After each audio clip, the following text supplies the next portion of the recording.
Your sister matters more. My mother said those words to a hospital administrator while I was unconscious on an operating table, my chest cracked open for emergency heart surgery. I know because the nurse who held my hand when I woke up alone told me everything. She thought I deserved to know why no family member was there when I opened my eyes. She was right. And 6 months later, when my mother discovered what I'd done with that knowledge, she learned that words have consequences that outlast the moment you speak them. Before I tell you what I changed, let me ask you something. Where are you watching from right now? And when you hear what my mother found out, tell me honestly, would you have done the same thing? My name is Corinne. I'm 36 years old, and until 8 months ago, I spent my entire life trying to earn a love that was never meant for me. I grew up in a suburb of Minneapolis, the older daughter in what looked like a perfect Midwestern family. My father was an accountant. My mother was a school administrator. My younger sister Meredith was the sun around which our entire household orbited. From the outside, we looked normal. From the inside, the math never added up. Meredith was 3 years younger than me, born premature and fragile, and my mother never stopped treating her like she might break. Every decision in our house was filtered through Meredith's needs. What restaurant could we go to? Wherever Meredith wanted. What vacation should we take? Wherever Meredith would be happiest. What college should be prioritized? Meredith's, obviously. She was sensitive. She needed support. She couldn't handle disappointment the way I could. I could handle anything, apparently. That was my role. The strong one. The capable one. The one who didn't need attention or comfort or presence because I was built to withstand neglect. I paid my own way through college while my parents funded Meredith's private university and sorority dues. I built a career in software engineering while Meredith drifted between passion projects funded by our parents. I bought my own house at 28 while Meredith lived rent-free in the condo Mom and Dad purchased as an investment property, and I did it all while telling myself that this was just how families worked. That my parents loved me in their own way. That the disparity wasn't personal. Then my heart tried to kill me, and I discovered exactly how personal it was. 8 months ago, I collapsed at work. One moment I was reviewing code, the next I was on the floor, my colleague Marcus calling 911 while my vision went dark. Apparently, I'd been living with a heart defect that had finally decided to announce itself in the most dramatic way possible. The paramedics got me to the hospital. The doctors prepped me for emergency surgery. And somewhere in that chaos, someone called my emergency contact. My mother. I'd listed her years ago, back when I still believed that blood meant something. Back when I thought that in a real crisis, the favoritism would disappear and my mother would show up for me the way mothers are supposed to. I was still naive at 35. Pathetic, really. The surgery took 6 hours. They cracked my sternum, repaired a valve that had been slowly failing for God knows how long, and put me back together with wire and hope. When I woke up in the ICU, groggy and terrified and in more pain than I'd ever experienced, I looked around for a familiar face. There was no one. Just machines beeping. Nurses checking monitors. And an empty chair beside my bed. I assumed there had been a mistake. Maybe my mother was in the waiting room. Maybe she'd stepped out for coffee. Maybe she was on her way. A nurse named Deborah came to check my vitals. She was in her 50s, with kind eyes and a gentle manner, and when she saw me looking at the empty chair, her expression shifted to something like sadness.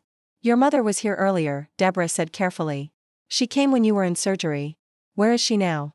My voice was barely a whisper, my throat raw from the intubation. Deborah hesitated. She left.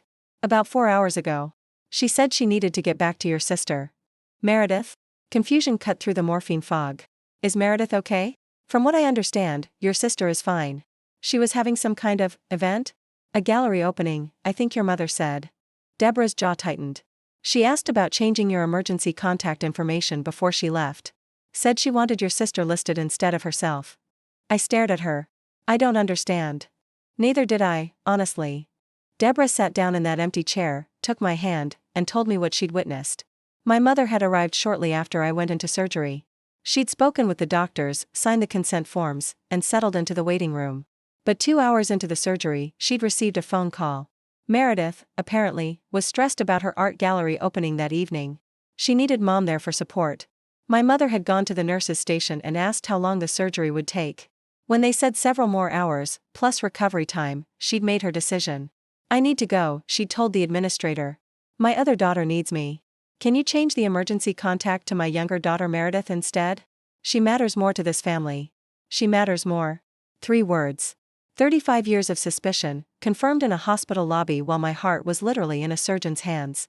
The administrator told her that emergency contact changes require the patient's consent, Deborah continued. Your mother wasn't happy about that. She left anyway. She squeezed my hand. I'm so sorry, sweetheart. I've been a nurse for 30 years. I've seen a lot. But I've never seen a mother leave during her child's heart surgery for a gallery opening. I didn't cry. I think I was too shocked. Or maybe the morphine blunted everything. But something fundamental shifted inside me that day, something that had nothing to do with my heart defect. A door I'd kept propped open my entire life finally swung shut. I spent a week in the hospital. My mother called once, 3 days after my surgery, to ask how I was holding up. She mentioned that Meredith's gallery opening had been a huge success. She did not apologize for leaving. She did not ask about my prognosis. She did not offer to visit. My father texted, "Heard you're recovering well. Mom said you're doing fine. Let us know if you need anything." I didn't respond to either of them.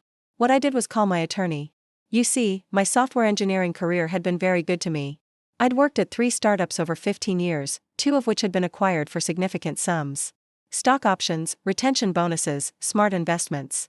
By the time my heart tried to kill me, my net worth was just over $2 million. My existing will, drafted 5 years earlier, left everything to my parents and Meredith in equal thirds. I'd never married, never had children, and at the time, leaving my estate to family had seemed like the obvious choice. Obvious. Not deserved.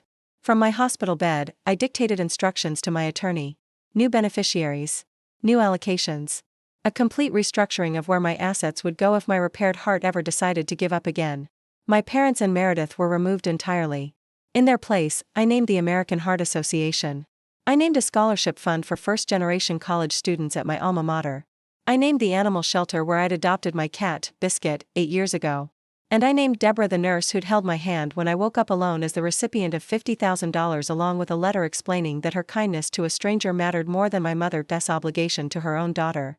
The will was signed, witnessed, and filed before I was discharged. Recovery was slow.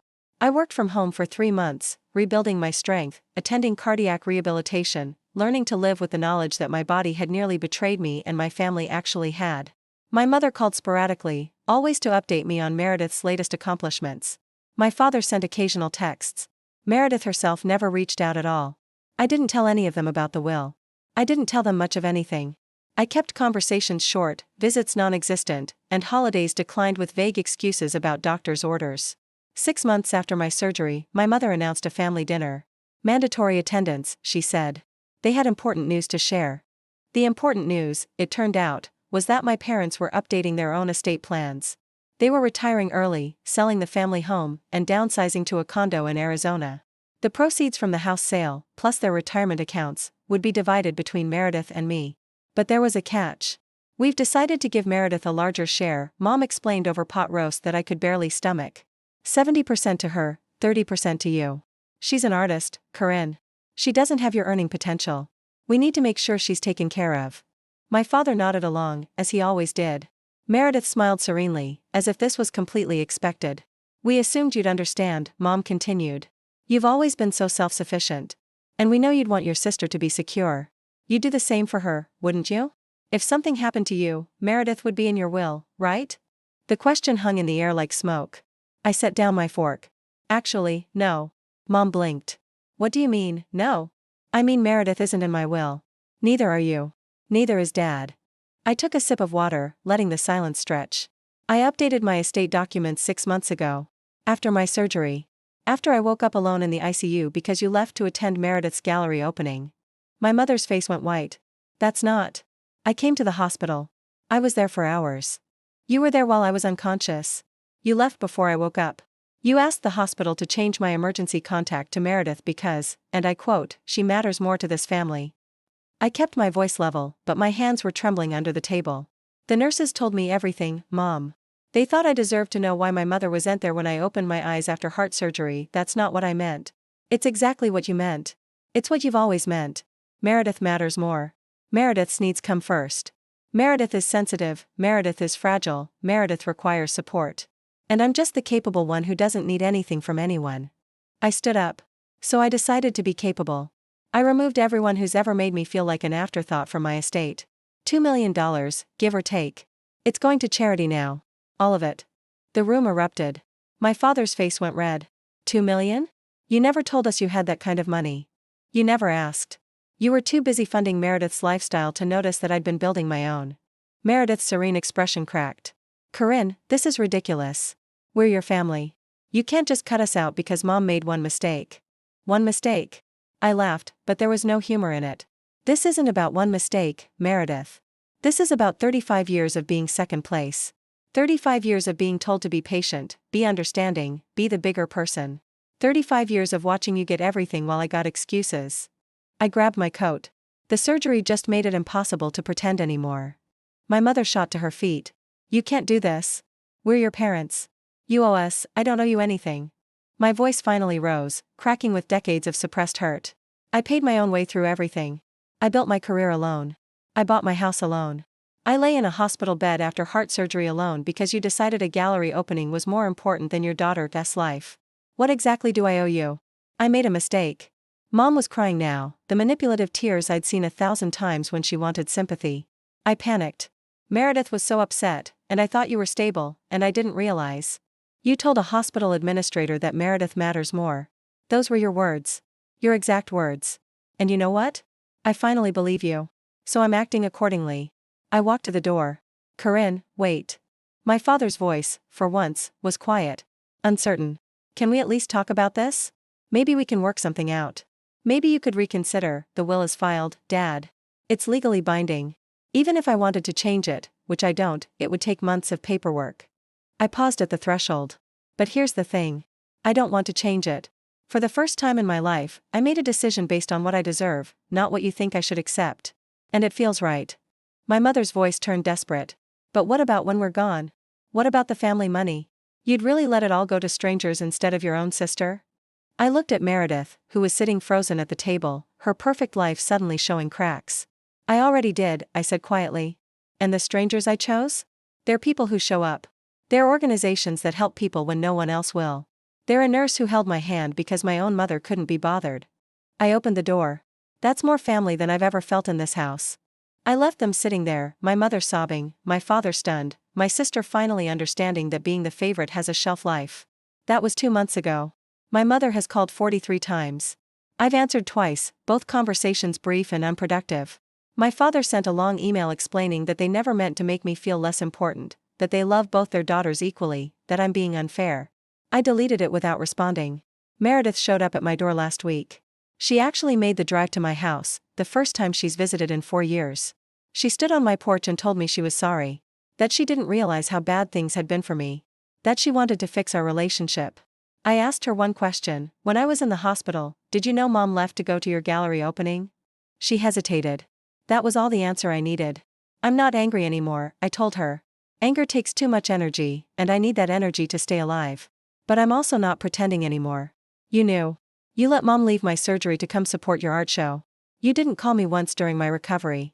And now you're here because you found out about the money. I started closing the door. That's not family, Meredith. That's accounting. She left in tears. I felt nothing. My cardiologist says my heart is healing well. The repair was successful. With medication and lifestyle changes, I could live another 40 years. 40 years without wasting energy on people who see me as an obligation. 40 years of choosing who deserves my time, my love, my resources. 40 years of finally being enough for myself. Deborah, the nurse, sends me Christmas cards now. When I told her about the bequest, she cried for 20 minutes and then insisted on taking me to lunch. She said nobody had ever valued her kindness in such a tangible way.